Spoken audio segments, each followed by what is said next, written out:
Hello guys, এই গরমের দিনে নিরিবিল নিস্তব্ধ এলাকায় বসে থাকতে কার না ভালো লাগে। দেখতেছেন বন্ধুরা, সবুজে ঘেরা এই বাগানটি কত অপরূপ দৃশ্য।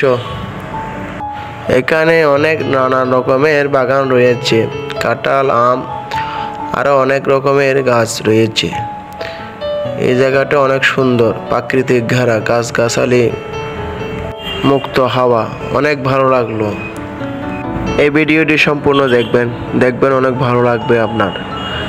লাইক, কমেন্ট, সাবস্ক্রাইব করবেন বন্ধুরা, পাশে থাকবেন।